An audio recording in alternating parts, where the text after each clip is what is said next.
امام شافعی فرماتے ہیں یا اہل بیت رسول اللہ حبکم فرد من اللہ فی القرآن انزلہ یکفیکم من عظیم القدر انکم من لم یصلی علیکم لا صلاۃ لہ۔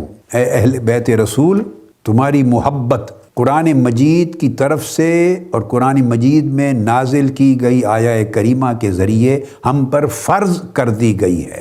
اہل بیت کی عظمت میں اور ان کی شان میں بہت سی آیات ہیں، مگر ان کی محبت کا فرض ہونا ہم پر اس آیت کریمہ سے ثابت ہوتا ہے۔ قُلْ لَا أَسْأَلُكُمْ عَلَيْهِ أَجْرًا إِلَّا الْمَوَدَّةَ فِي الْقُرْبَى۔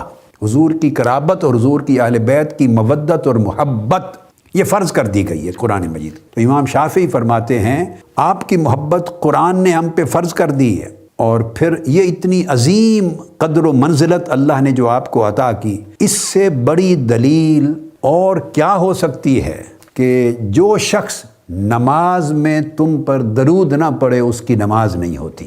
من لم یصلی علیکم لا صلاۃ لہ۔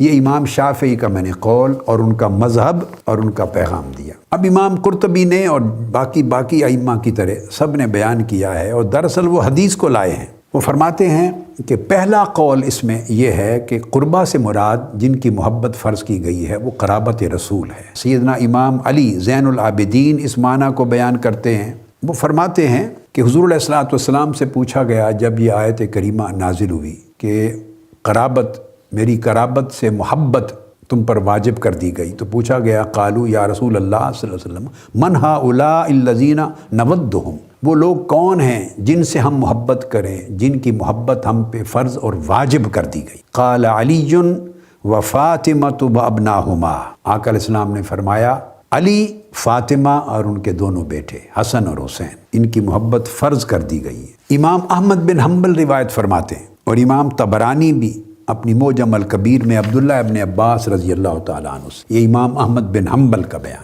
قال لما نزلت هذه الآية قل لا أسألكم عليه أجرا إلا المودة في القربى قالوا يا رسول الله من قرابتك هؤلاء الذين وجبت علينا مودتهم قال علي وفاطمة وابناهما۔ امام احمد بن حنبل نے فضائل صحابہ میں جلد 2 اور صفحہ 669 میں یہ حدیث روایت فرمائی کہ صحابہ کرام کے پوچھنے پر آقا علیہ السلام نے خود تفسیر کی اس آیت کی کہ ہم پر کن کی مودت اور محبت واجب ہے، فرض ہے۔ آقا علیہ السلام نے فرمایا علی، فاطمہ اور حسن اور حسین کی۔ آقا علیہ السلام نے فرمایا قال احب اللہ لما یغزوکم من نعمہ، اللہ سے محبت کرو ایمان والو اس وجہ سے کہ اس نے تمہیں بے شمار نعمتوں سے مالا مال کیا ہے، تم سے محبت کرتا ہے، تم پہ شفقت کرتا ہے، تم پہ بے حساب رحمت فرماتا ہے، تم پہ کرم کرتا ہے، لطف اور عطا فرماتا ہے۔